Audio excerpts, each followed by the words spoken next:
Hello everyone, welcome to this 2024 swing trading stock selection video. তো আজকের এই ভিডিওতে আমি স্পেশালি একটাই স্টক নিয়ে আলোচনা করব। স্টকটা কিন্তু টাটা গ্রুপ থেকে বিলং করে, সব থেকে ভালো জিনিস। আর স্টকটার প্রাইস খুবই কম, লেস দেন 200 টাকা, মানে 200 টাকার থেকেও কম।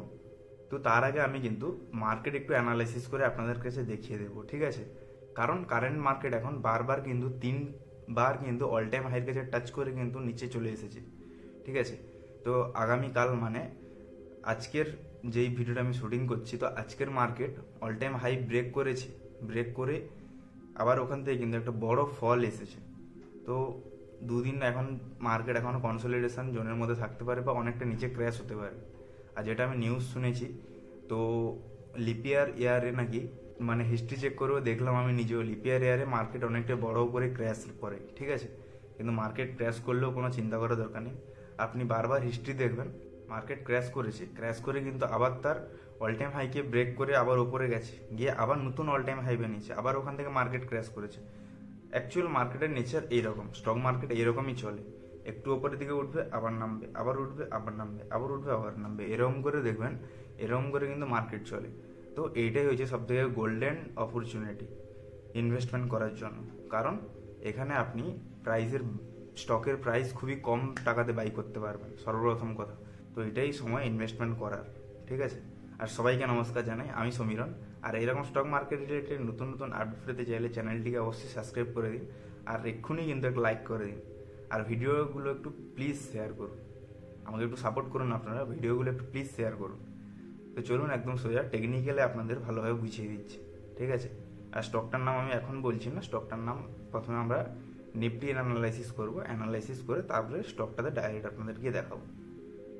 তো চলুন, এখন আমরা নিফটি ডেলি চার্ট খুলে বসে আছি। এইখানে দেখুন ওপরে আমি একটা লাইন মার্ক করেছি। এখানে প্রথমে একবার টাচ করলো, ওই লাইনটাতে হাই বানালো সর্বপ্রথম, ওখান থেকে নিচে এলো, নিচে এসে মুভিং অ্যাভারেজে সাপোর্ট নিল, 45 মুভিং অ্যাভারেজে সাপোর্ট নিয়ে আবার দেখুন প্রথমে যে হাইটা বানিয়েছিল ওইখানে কিন্তু গেছে, গিয়ে আবার ওইখান থেকে একটা ফল এলো, ফলে সে আবার একবার মুভিং অ্যাভারেজে সাপোর্ট নিল, সাপোর্ট নিয়ে দেখুন আবার কিন্তু লাস্ট বার বেরিয়েছিল, ওখানে দিয়ে ক্লোজও দিয়েছে। তারপরে যেদিন অল টাইম হাই ব্রেক করলো তারপরের দিন আবার ক্যান্ডেল ওখানে ক্লোজ দিয়েছে, গ্রিন ক্যান্ডেল একটা। তারপর রিসেন্টলি কালকে একটা রেড ক্যান্ডেল দিয়েছে বড় বড়। তো এখানে অল টাইম হাইয়ের কাছে তিনবার কিন্তু বারবার কিন্তু রেজিস্ট্যান্স নিয়েছে। তো এখানে আপনারা কি করবেন, হোল্ড করুন, পয়সা কিন্তু জমিয়ে রাখুন। তো পয়সা জমিয়ে রাখলে কি কারণে জমিয়ে রাখতে বললাম, যখন মার্কেট আবার একবার দেখবেন 21,600 কাছাকাছি, মানে মুভিং অ্যাভারেজের কাছাকাছি আসবে, তখন কিন্তু আপনারা যারা এসআইপি মানে ইটিএফে যারা ইনভেস্টমেন্ট করছেন, তারা তাহলে ওই 21,600 কাছে যখনই আসে তখন কিন্তু একটু বেশি করে কোয়ান্টিটি তুলে রাখুন। ধরুন আপনি মাসে 2,000 টাকা করে ইনভেস্টমেন্ট করছেন ইটিএফে, নিফটি বিসে, তো ওইটা যখনই 21,000 কাছে আসবে ওটা 5,000 কি 6,000 করে দিন। কারণ ভ্যালুয়েশন কমে, ওখানে কম ভ্যালুতে আপনি স্টকটা কিনতে পারবেন, ঠিক আছে? এটা তো বুঝিয়ে দিলাম আপনাদের। আর যদিও মার্কেট এখান থেকে ঘুরেছে, এখান থেকে যদিও নিচে আসে, কোথায় পর্যন্ত আসবে, 21,500 পর্যন্ত নিচে আসার সম্ভাবনা আছে। কারণ এখানে দেখুন একটা নিচে একটা সাপোর্ট জোন আছে, plus moving average support zone আছে, মানে অনেকটা স্ট্রং জোন। আবার 21,500 যদি ব্রেক করে নিচে আসে তাহলে আবার কোথায় আমাদের সাপোর্ট থাকবে, 21,100-তে, ঠিক আছে? ক্লিয়ার?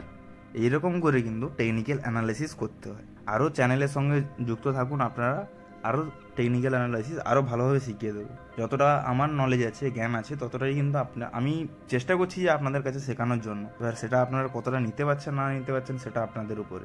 তো চলুন এবার যেই স্টকটা নিয়ে আলোচনা করবো সুইং ট্রেডিংয়ের জন্য, সেই স্টকটার নাম হলো যে টাটা স্টিল।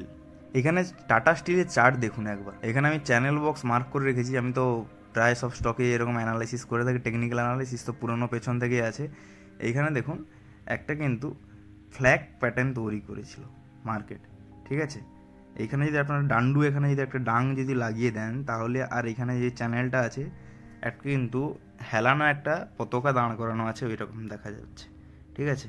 তো ফ্ল্যাগ প্যাটার্ন থেকে সবে স্টক ব্রেকআউট দিয়েছে, ব্রেকআউট দিয়ে দেখুন এইখানে কিন্তু আবার সাপোর্ট নিয়েছে, মুভিং অ্যাভারেজে ব্রেকআউট দিয়েছে, দিয়ে আবার পুল ব্যাক নিয়েছে, মানে এটা হচ্ছে অরিজিনাল ব্রেকআউট।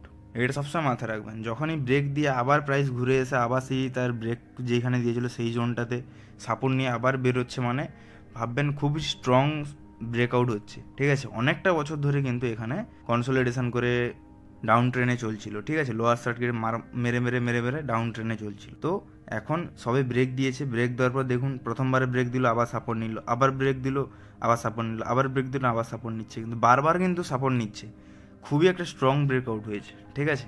তো আমি এটা সুইং ট্রেডিংয়ের জন্য দেখেছি, আপনারা এখানে কেউ লংয়ের জন্য হোল্ড করতে পারেন। তো সুইং ট্রেডিংয়ের জন্য স্টপ লস এখানে খুবই কম স্টপ লস আমি মানে নিচে অ্যানালাইসিস করে রেখেছি।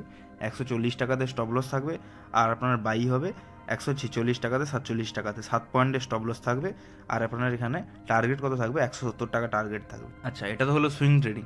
এবারে হচ্ছে যারা লং ইনভেস্টমেন্ট করবেন তারা তো এইখানেই করুন লং ইনভেস্টমেন্ট এখানেই স্টার্ট করুন, কিন্তু স্টপ লস একটু নিচে রাখুন। স্টপ লস কোথায় হবে, 135-এর স্টপ লস হবে, ঠিক আছে। আরও যদি মানে কারো যদি স্টকের ওপরে ভরসা থাকে, মানে টাটা গ্রুপের ওপরে যদি ভরসা থাকে, তাহলে 140-এ বাই করে 147-এ বাই করে 130-এ আপনারা স্টপ লস রাখতে পারেন, ঠিক আছে।